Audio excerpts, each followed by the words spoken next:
Buenas noches, estimada licenciada. En esta oportunidad desarrollaré la evaluación diferida de Derecho Ambiental número 3 con el tema de requisitos legales y jurisprudenciales para elegir el mecanismo procesal idóneo para ejercer acciones por vulneración de derechos constitucionales o por contradicción de normativas con disposiciones constitucionales. En primer punto, tocaré el marco constitucional, específicamente en el artículo 2, 11 y 117, enfocado fundamentalmente o con la mayor relevancia en el artículo 117, el cual da la parte de la protección de los recursos naturales, así como la diversidad e integración del medio ambiente. Obviamente esto mandatado en la Constitución de la República. Específicamente el 117 establece las obligaciones del Estado y de las personas para proteger los recursos naturales y asegurar un ambiente sano. Recordemos también que el artículo 2 nos reconoce el derecho a la vida, integridad y seguridad. Por lo tanto, nos incluye el derecho a un medio ambiente adecuado. Y el artículo 11 nos garantiza el derecho a la tutela judicial efectiva. Dándole seguimiento a esto, veremos que existen los mecanismos procesales, o sea, nos ubicaremos específicamente en si existe una vulneración o amenaza de los derechos constitucionales en materia ambiental o cualquier contradicción que se dé contra la normativa de la Constitución. Veremos específicamente que los mecanismos procesales idóneos serán el proceso de amparo y la inconstitucionalidad. Primeramente, veremos el proceso de amparo. El proceso de amparo está alojado, lo encontramos en el artículo 247 de la Constitución. Además, esto, según también veremos los procedimientos de la Ley de Procedimientos Constitucionales. ¿Cuáles serán los requisitos legales y jurisprudenciales para activar este proceso de amparo? Primeramente, tendremos que decir que tiene que existir un acto, una resolución o un dispositivo administrativo o judicial que vulnere o amenace los derechos constitucionales.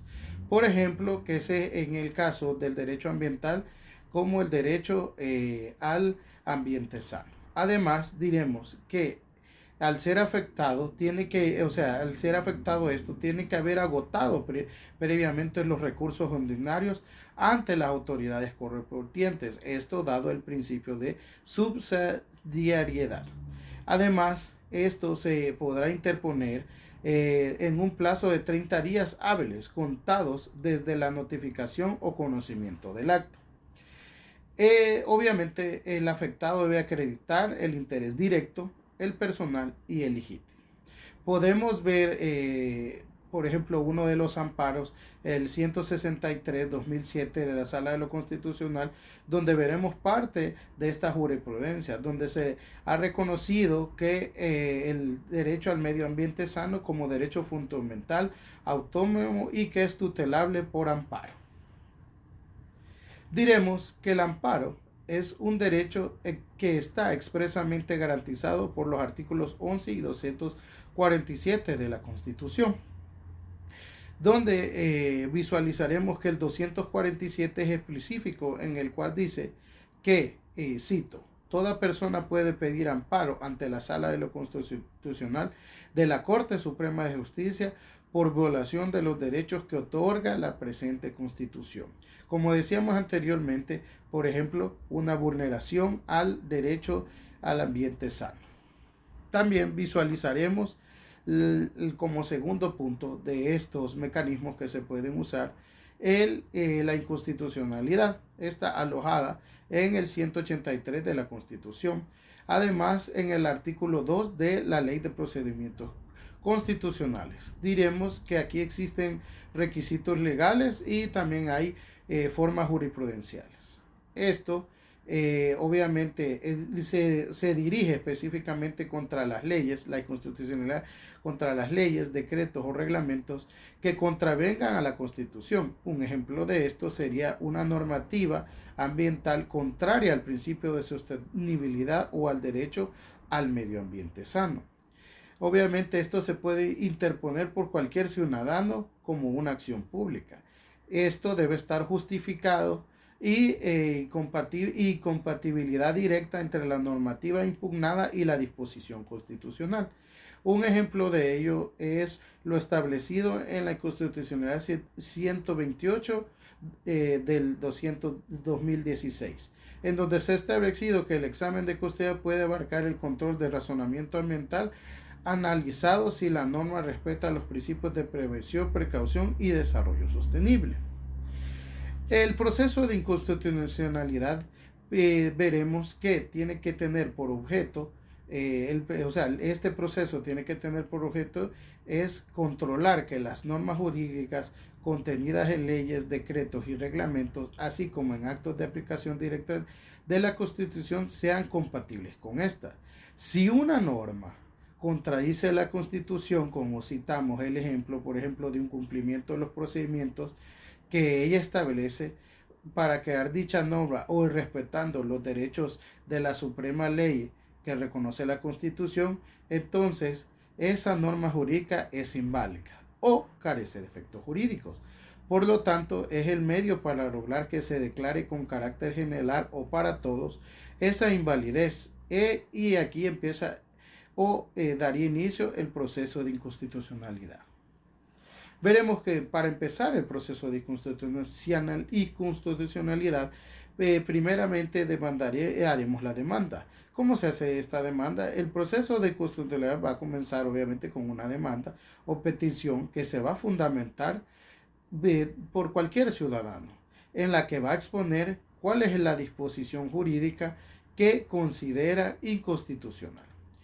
Y aquí le va a dar un sentido o interpretación de cuál es la disposición constitucional que se considera violada, cuál es su interpretación y cómo ambas interpretaciones, tanto la de la disposición sometida a control y la de la disposición constitucional, se contradicen o se oponen.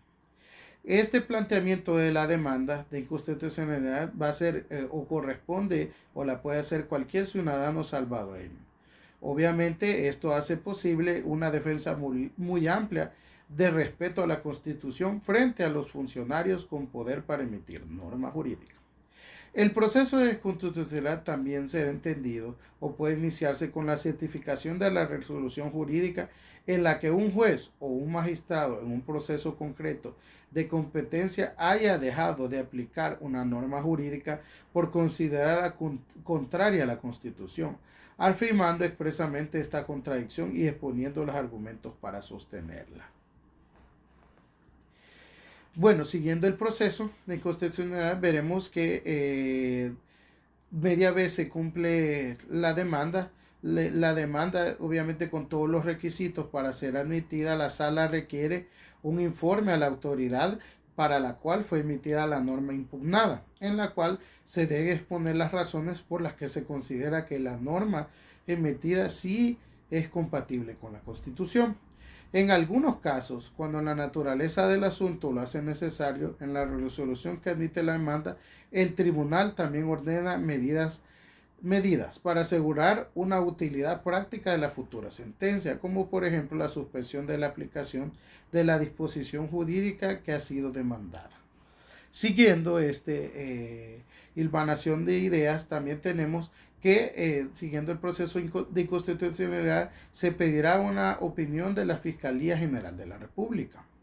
Obviamente, después de haber dado la oportunidad para que la autoridad emisora de la disposición impugnada defienda su validez, se pide opinión a la Fiscalía General, en su calidad de defensor institucional de la legalidad, sobre el problema de interpretación constitucional planteado en la demanda.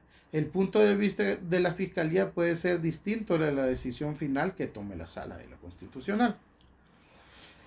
En el orden de ideas veremos las diligencias complementarias de estos procesos de constitucionalidad. Según el tipo de cuestión planteada, la Sala va a ordenar que se realicen diligencias complementarias para obtener toda la información que permite adoptar una decisión adecuada sobre el alegato de inconstitucionalidad realizado por el demandante.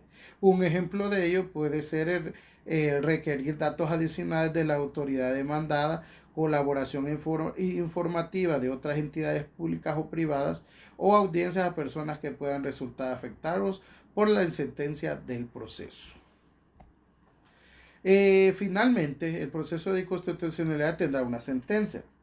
Cuando se han cumplido los trámites para garantizar que la autoridad demandada se defiende y que el fiscal dio su opinión y se obtenga la información necesaria, como vimos en los puntos anteriores, la Sala de lo Constitucional pronunciará su sentencia, en la que analizará los argumentos de las partes y determinará cuál es la interpretación constitucional aplicable ante el problema planteado, declarando la inconstitucionalidad solicitada o rechazando que ella exista, en los términos expuestos por el demandante. La sentencia del proceso de inconstitucionalidad tiene efectos generales. Significa que va para todas las personas particulares, así como funcionarios, empleados, los órganos o dependencias del Estado. Esta es de obligatoriedad. Cuando la decisión sobre la validez de la disposición impugnada puede tener efectos negativos sobre la seguridad jurídica de las personas, esto va a cambiar o altera situaciones pendientes. Entonces el tribunal aclarará en su sentencia cómo se entenderá y aplicará estos efectos. Ahora, entendiendo el proceso de inconstitucionalidad, es posible dictar sobreseimiento cuando su tramitación se advierta en algún vicio en la pretensión que impida emitir un pronunciamiento de fondo. Entre los citados vicios se encuentra que el precepto impugnado no tenga carácter de ley, ni se origine en la aplicación directa de la Constitución, que se haya asignado un contenido normativo manifiesto erróneo al objeto o al parámetro de control propuesto, que exista un pronunciamiento de fondo de la sala sobre los motivos de inconstitucionalidad alegado y que el objeto de control haya perdido su vigencia y la normativa impugnada, ya sea parte del ordenamiento jurídico. Podemos verlo contemplado en el artículos 1 y 6 de la Ley de Procedimientos Constitucionales. Posterior a la sentencia habrá una publicación. Esta se hará a la mayor brevedad, obviamente para procurar el mayor conocimiento posible de la sentencia. El tribunal ordenará su publicación en el Diario Oficial, donde puede ser consultado por cualquier persona su texto oficial. Además, accederá a ella por los medios institucionales de divulgación de la jurisprudencia. Por ejemplo, la página electrónica del Centro de Documentación Judicial de la Corte Suprema de Justicia con el link www.jurisprudencia.gov.sb. Entonces, algunas de las jurisprudencia constitucional y ambiental relevante que hemos tenido en nuestro país son la jurisprudencia. Esto obviamente está bien sucinto, en este caso solo tocaremos 3, pero existe mucha más jurisprudencia, en el cual diremos el amparo 163-2007, en la cual uno de lo que más se reconoce es el derecho al medio ambiente sano como un derecho fundamental. También tendremos el 128-2016 como una inconstitucionalidad, en la cual aquí el deber del Estado es proteger los recursos naturales, así como la diversidad e integración del medio ambiente, para garantizar el desarrollo sostenible. También podemos ver en este caso el 188-2009 amparo. Aquí se asegurará la protección estatal del medio ambiente mediante la garantía de la utilización racional de los recursos y la vinculación de los poderes públicos. También, finalmente, ¿qué criterios podemos tomar para ver cuáles de los dos mecanismos puede utilizarse, si es el amparo o en el caso el proceso de inconstitucionalidad? Pues primero tendría que focalizarse o delimitarse la situación jurídica a la cual vamos a estar dirigida. Obviamente, primero se mirará cuál es el acto violado en el derecho ambiental específicamente.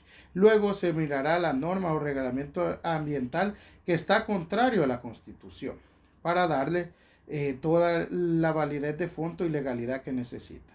Además, se verá si habrá alguna omisión estatal, o sea, por falta de control o alguna negligencia de parte estatal que no se ha dado esa parte y que por lo tanto crea una vulneración o una contradicción hacia la Constitución. Además, decir cuál es en este caso la afectación a la comunidad directamente. Los requisitos claves que veremos es primero ver y visualizar la acreditación de la vulneración directa, haber agotado las vías administrativas previamente para llevar este requisito en el caso si es un amparo, toda esa vía, y en el paso de la constitucionalidad igual ver si no hay alguna jurisprudencia relevante previamente para poner el proceso.